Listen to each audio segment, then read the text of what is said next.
Welcome back to Streamline Entertainment. It is Marvin speaking with all the Streamline messages. I've managed to get documentary 1 and 2 out of my thoughts on the Jay Slater case. And a lot of it is people, is just going back through some of the stuff which I found important. I couldn't put everything in there because, as you know, it would have taken about 4, 5, maybe 6 hours to put in. And so I had to sort of fine tune it a bit. And I even basically took her off air and just to put, just, look at 1 or 2 things that I actually put up because, you want it to sort of run in line into what we think what happened in the Jay Slater's case. So it'd be good to have all your points of view. Um, I will put all the videos out, but if you after part 3 comes out, which is the final part, you have to let me know what you want me to go over specifically. If I hadn't mentioned something, or you want clarification of something that what I thought or what other sleuths thought, then please let me know. So Mariana says, thank you, Marvin, for keeping the Jay's case later alive. Thank you very much, Mariani. Appreciate your comment. Thank you very much. Friedel, how you doing? Hi, Marvin. I apologise for not sending the information yet. As I said, I'm sick at the moment, but I'll send everything as soon as I can. Thank you for the great video clips, Frida. Frida, thank you very much indeed. I think you've got my email address now, but I will put it in basically the chat or the community messages, so you've got that. Mike Jakes, the timeline is definitely 36 to 48 hours back.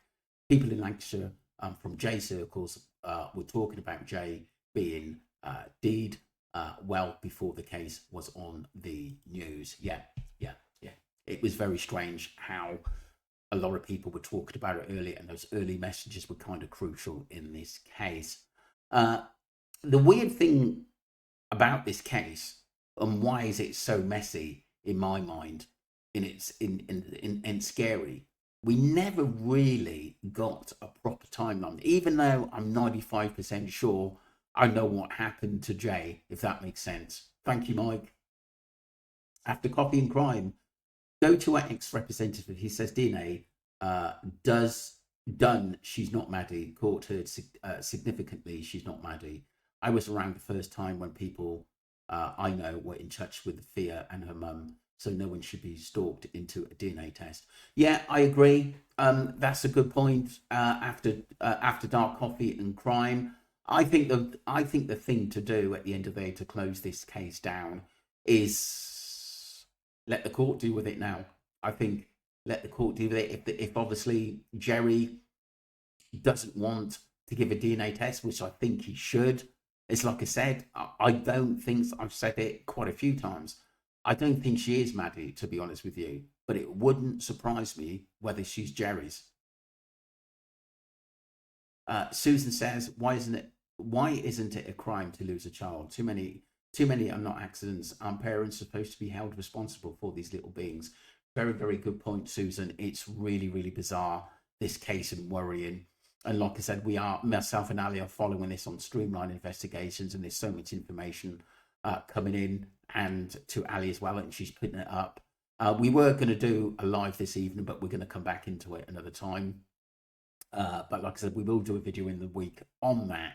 So people, please watch out for that. Myself and Ali on Streamline Investigations. Ruth Carter, it looks like a construction site death trap for a small child. Baffling that so much time was wasted before the family raised the alarm. One psychic mentioned Gus could be underground, somewhere beneath, in a tunnel or cellar or under a house. Wow, that is strange. That is really, really creepy. Let's just hope he's found soon. Ruth, thank you very much for that. Duncan says Callum would have been a great inclusion to the documentary, but no surprise that he was never asked. Thank you, Duncan. And the thing is about this, I didn't speak about this yesterday a little bit, and it's one of them where you think that if Callum was forced to say something against the accident crew, he probably would, because he's quite outspoken. And if you didn't go along with it like DTR did in what you can say and what you can't say, then they're going to oust you out and you're nothing to do with the group. That's what I got from it. You either fit in and go with the narrative, or you don't and get out. That's basically it. Thank you for that, Dunk, that day. How sure are we that the mother actually lives there and the child was not left alone with the two fellas? Yeah, that's a really, really good point. We don't know. That's the thing. British Patriot. Lucy set him up, but didn't know it was going to lead to death. He got grabbed on the beach, maybe taken to Santiago, kept there a while, then took on that boat and given to LT, murdered, and then the body returned by boat. That's my final thoughts and feelings analysis and intuition and spiritual downloads all put together. That's interesting. Thank you very much for that, British Patriot. I was drawn to LT from the day Debbie landed in Tenerife. I got attacked in comments from 3 members of LT's family the day Debbie landed in Tenerife. Oh my God. I obviously didn't know they was his family until a few days later when I joined the Jay Missing Facebook group, and people was saying LT and his stepsons was involved. After I read that, I checked out who LT was, and those 3 people who had a go at me 3 days previously was all over LT's weird Facebook posts. They all are his cousins. Then last night I found a reading from MMO Tarot. Yeah, I followed her, British Patriot. She was absolutely brilliant. When she was asking, was Lucy involved in his death? The cards and pendulum said no, but she kept getting the name Emma and someone in there that lived.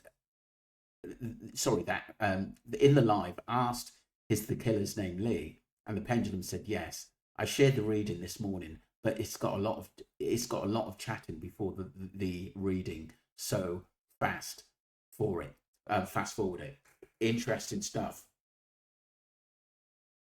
Interesting stuff. It tells you a lot who's involved in this case and basically who's not. And obviously this Lee, we know a Lee T who was supposedly involved in this as well. Very interesting stuff. Thank you, Patriot, British Patriot. Jean says, in my opinion, they know it's most definitely not Maddie, and they know what happened to their daughter. Everything stinks in this case. Yeah, I agree. Thank you very much for that, Jean. It's one of them, Jean, where I think that the parents know a hell of a lot. But like I said, it's funny because someone done a picture comparison with Jerry, and it looks, it looks more like Jerry than it does his missus. Kate. But like I said, it wouldn't surprise me if it was Jerry's. Mike Jakes, how you doing? The Maruba is the answer to who entered Jay and the person who sailed the boat across those islands. Yeah, and it's probably someone that's trying to close us down. Mark Richards, it's a great shame that Jay got involved with such a shower of shite. Jay forever young. Thank you, Mark. Well said.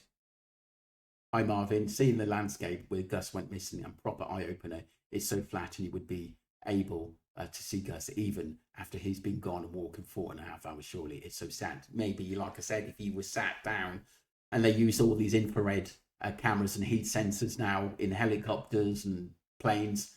Yeah, you're right. You would. And it's so sad. It really is. It's a crazy case, the Daniel Martel case, how he keeps coming out in the missing Lily and Jack Sullivan. And they're still missing, which is so sad. Right. T Laguna Girl, Kerry, Lindsay, Adele, Mark, Mike Jakes, thank you very much for all your brilliant messages. Jean Carson, British Patriot, thank you for that. Really interesting stuff about LT. Very interesting stuff there. I haven't had a message like that in ages. That have really given me food for thought. Thank you for that. That day, Kay Dunks, Ruth Carter, Susan, After Dark, Coffee and Crime, Mike Jakes, Friedel, and Marianne. Thank you very much. Take care, people. Love you all. And don't forget to subscribe to Streamline Entertainment. Tell your friends and family. Appreciate you. Thank you. And don't forget Streamline Investigations, as the Gus case, missing Gus Lamont, 4-year-old. It's still the topic of conversation over there, people.